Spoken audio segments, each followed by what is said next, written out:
Dear students, today I am here to discuss with you one of your paper about income tax law part 1. This paper you will find into two parts, income tax law part 1 and income tax law part 2. Part 1 you are going to study in this semester, I mean to say under the third semester of your course, and income tax law part 2 you are going to study in the fourth semester of your course. This paper is about tax law, which covers basically direct tax law regarding income tax. As we already know, income tax is about the tax liability imposed upon the person by the authorities, where we have to contribute towards government treasury in the form of taxes. Therefore, under this paper, you will study various provisions regarding the income tax law. Those are provided under the Income Tax Act 1961. So in this paper, you will find basically basic structure of the tax law about imposing the income tax law upon the person. So you will see this paper will be divided into two units. One unit is about basic terminology, basic definitions, concept regarding income tax law, and second unit will also cover some important topics regarding the various heads of the income tax law. If we talk about the structure of your paper, then you will have to attempt long answer type questions as well as short answer type questions. Under the category of long answer type questions, you will attempt 2 questions from unit 1 and 2 questions from unit 2 of your syllabus. For short answer type questions, you will have to go through the whole syllabus of this paper. So 10 short answer type questions will be for 30 marks. I mean to say 3 marks for each short answer type question you have to attempt. So in this way 30 marks are for short answer type questions and 20 marks for long answer type questions in each section. In this way 70 marks paper is this, 40 marks for long answer type questions, 30 marks for short answer type questions. Now under the heading of unit 1, first of all you have to know about the basic things, basic concepts, basic definitions regarding this paper. Here you will find important definitions like what is income, how we can define the term income, that upon which we have to collect tax or impose tax or we have to pay tax. So what is income, what is person, who will pay tax, because this paper is about imposing the tax by the government and paying the tax by the public, by the person. So what is the person?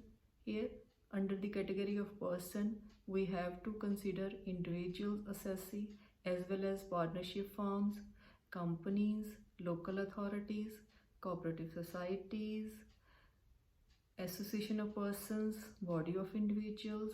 So in this way, what is the exact meaning, what is the actual scope of the person upon whom provisions of this act are applicable, you have to study.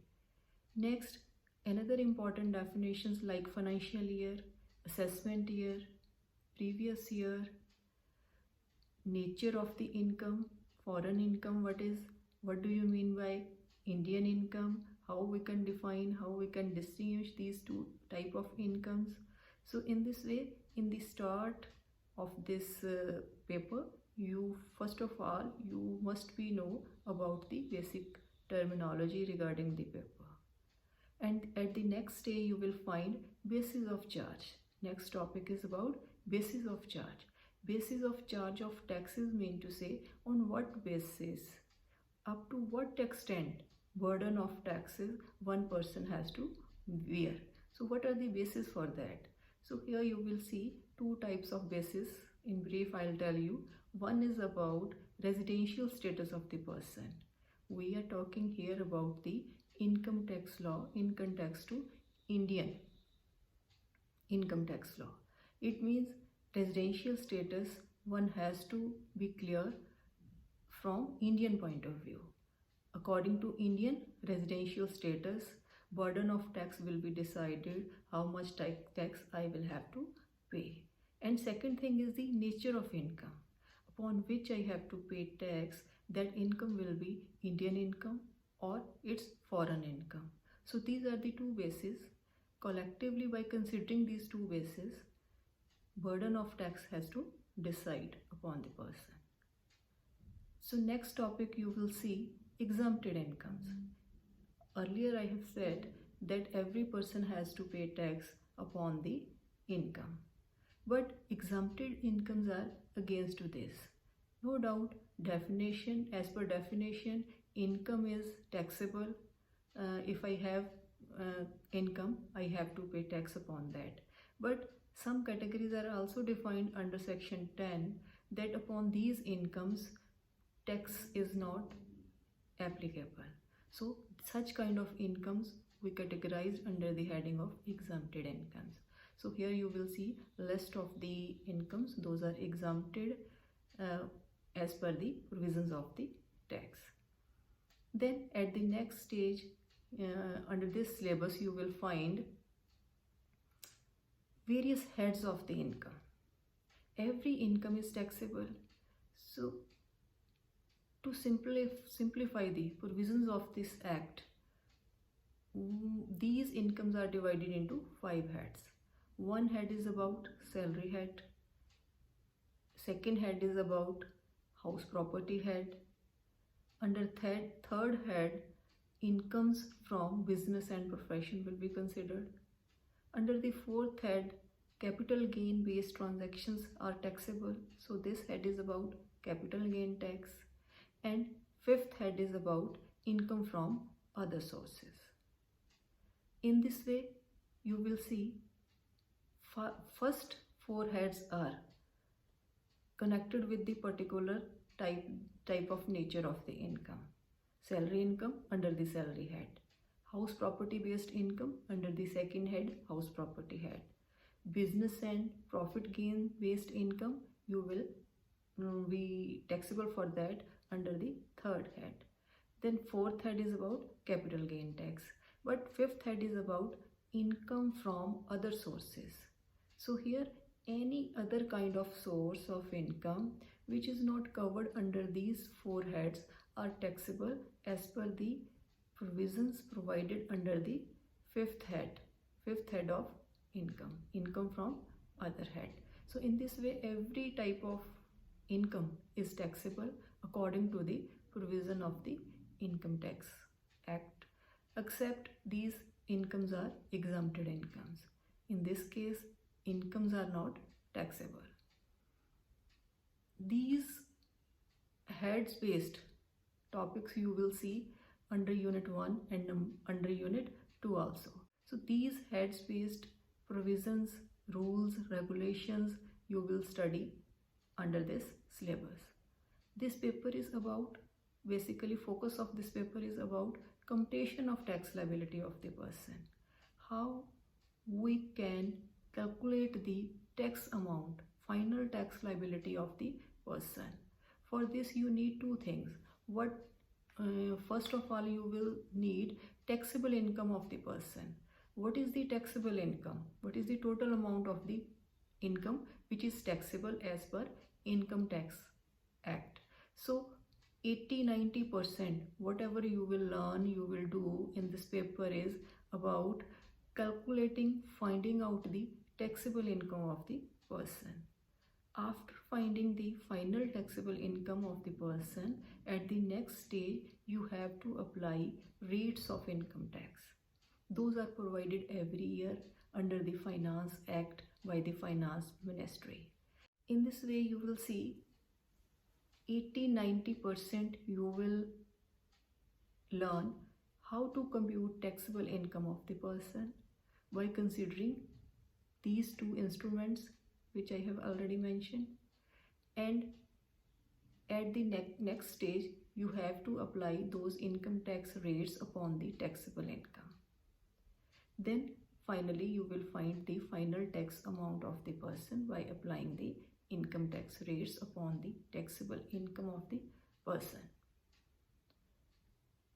So main focus of this paper is to make you experienced about the computation of taxable income, computation of the tax liability of the person, that you should be able to compute the tax amount of the person after learning the provisions of this act. So under section first, one important topic is also there about agriculture income. As I said that we also have exempted incomes. Under the same category, one important item is about agriculture income. Agriculture income is also exempted in India. If we have agriculture land in India, then person if have agriculture income from that agriculture land, then that income is exempted, not taxable as per Income Tax Act 1961. But in case I have agriculture income in some other country, suppose in Pakistan, then I have to pay tax upon that income. Then that income is not tax free, then that income is not exempted. So what are the basic rules regarding computing the agriculture income and non-agriculture income? How we will compare these two terms, agriculture income and non-agriculture income? To whom we can say this is the agriculture income, what is the scope of the agriculture income, and what is non-agriculture income?